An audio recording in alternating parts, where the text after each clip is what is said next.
உங்கள் வீடு தேடி வரும் அரசு. உங்களுடன் ஸ்டாலின்.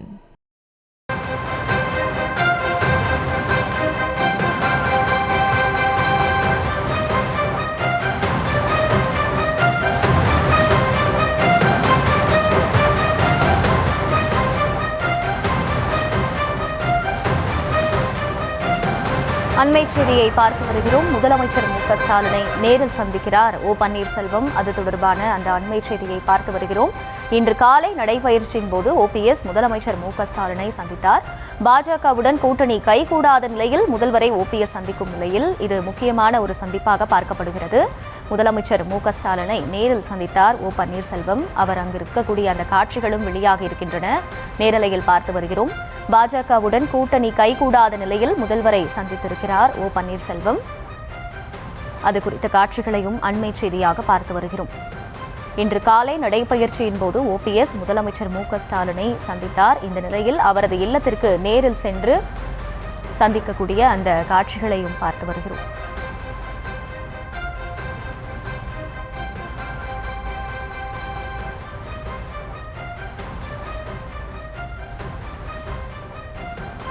பாஜகவுடன் கூட்டணி கைகூடாத நிலையில் முதல்வரை சந்தித்தார் ஓபிஎஸ். முதலமைச்சர் மு க ஸ்டாலினை ஓ பன்னீர்செல்வம் நேரில் சந்தித்தார். விவரங்களை செய்தியாளர் ராஜேஷ் வழங்க கேட்கலாம். ராஜேஷ், வணக்கம். இது நட்பு ரீதியான சந்திப்பு என்று அவர் தரப்பிலிருந்து கூறப்பட்டாலுமே கூட பாஜக கூட்டணியில் இருந்து வெளியே வருவதாக அறிவித்த பின்னர் முதல்வரை சந்தித்திருக்கிறார் ஓபிஎஸ்.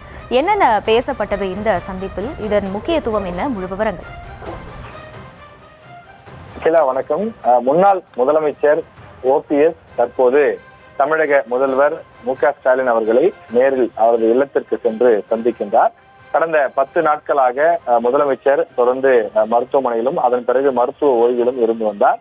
அவரை பல்வேறு அரசியல் கட்சி தலைவர்கள் நேரிலும் தொலைபேசி வாயிலாகவும் நலம் விசாரித்தனர். எனவே அந்த வரிசையிலே அவரை இன்று காலை நடைபயிற்சிக்கு செல்லும் போது ஓபிஎஸ் முதலமைச்சரை சந்தித்து அவருக்கு உடல்நலம் குறித்து கேட்டறிந்திருந்தார். இந்த நிலையில இன்று மாலை தற்போது ஆழ்வார்பேட்டையில் இருக்கக்கூடிய முதலமைச்சருடைய இல்லத்திற்கு ஓபிஎஸ் சென்றிருக்கின்றார். இது அரசியல் ரீதியாக நேரடியாக பார்க்க முடியாது என்றாலும் இதில் அரசியல் இருக்கிறது என்றும் அரசியல் விமர்சகர்கள், அரசியலை தொடர்ந்து உற்று கவனிக்கக்கூடியவர்கள் தெரிவிக்கிறார்கள். அதே நேரத்தில் ஓபிஎஸ் தரப்பில் சொல்லப்படக்கூடிய முதற்கட்ட விளக்கம் என்னவென்று சொன்னால், ஓபிஎஸ் அவர்களுடைய மனைவி இறந்த போது தமிழக முதலமைச்சர் அவரது இல்லத்திற்கே நேரடியாக சென்று அவர் சந்தித்து ஆறுதல் தெரிவித்து விட்டு வந்திருந்தார். எனவே அரசியலை தாண்டி இது ஒரு நட்பாக, அதாவது அரசியலில் இருக்கக்கூடியவர்கள் அவருடைய சுப நிகழ்ச்சிகள், துக்க நிகழ்ச்சிகள் ஆகியவற்றெல்லாம் இன்ப துன்ப நிகழ்வுகளிலே பங்கேற்கக்கூடிய நிகழ்வு என்பது பல மாநிலங்கள் இருக்கின்றது.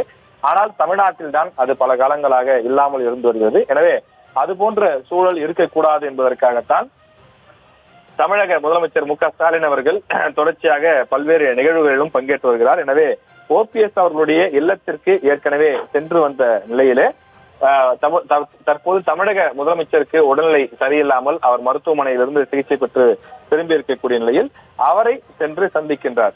அதே நேரத்தில் அரசியல் ரீதியாக என்ன பேசப்படுகிறது, பொதுவெளியில் என்ன பேசப்படுகிறது என்றால், அவர் இன்று பாஜகவிலிருந்து தன்னுடைய அந்த உறவை முறித்துக் கொண்டு வெளியில் வந்திருக்கின்றார். எனவே இப்படிப்பட்ட சூழ்நிலையில் அவர் திமுகவுடன் கூட்டணியோ அல்லது திமுகவில் சேருவதற்கோ வாய்ப்பு இருக்கிறதா என்று ஒரு பேசு பொருளாக அந்த பேச்சு அடிபடுகின்றது. ஆனால் அதற்கு நாம் விசாரித்த வரையில் பெரும்பாலும் வாய்ப்பே கிடையாது என்பதுதான் காரணம். அவர் நினைத்திருந்தால் இதற்கு முன்பே பாஜகவிற்கோ அல்லது வேறு ஏதேனும் கட்சிக்கோ சென்றிருக்கலாம். ஆனால் அதிமுகவில் தொடர்ந்து பயணிக்க வேண்டும் என்பதுதான் ஓபிஎஸ் அவர்களுடைய எண்ணமாக இருக்கின்றது. இப்போது கூட அதிமுக தொண்டர்கள் உரிமை மீட்பு குழு என்று ஒரு அமைப்பை ஏற்படுத்தி அதிமுகவிற்குள் நிபந்தனை இல்லாமல் சேர தயாராக இருக்கிறேன் என்றுதான் அவர் சொல்லி வருகிறாரே தவிர அவர் வேறு எந்த கட்சிக்கும் தற்போதைய சூழ்நிலையிலும் அவர் செல்லக்கூடிய மனநிலை இல்லை. எனவே எதிர்காலத்தில் திமுகவில் இணைவதற்கோ அல்லது ஒரு கட்சியை ஆரம்பித்து திமுகவில் கூட்டணி வைப்பதற்கோ வாய்ப்பு இல்லை என்பதுதான் அவர் தரப்பில் இருக்கக்கூடிய ஆதரவாளர்கள் சொல்லக்கூடிய கருத்தாக இருக்கின்றது. எனவே இது முழுக்க முழுக்க அரசியல் நாகரிகம் கருதியும் அதே நேரத்தில் தன்னுடைய துன்பத்தில் பங்கேற்ற முதலமைச்சருடைய வீட்டில் தற்போது அவர் உடல்நிலை சரியில்லாமல் இருந்த சூழ்நிலையில் அவரை நேரில் சந்தித்து நலம் விசாரிக்கக்கூடிய ஒரு நிகழ்வாக மட்டும்தான் செல்கிறாரே தவிர இது மற்றபடி திமுக அரசியலோடு ஒப்பிட வேண்டிய அவசியம் இல்லை என்று அவரது தரப்பில் தெரிவிக்கிறார்கள். உங்கள் வீடு தேடி வரும் அரசு. உங்களுடன் ஸ்டாலின்.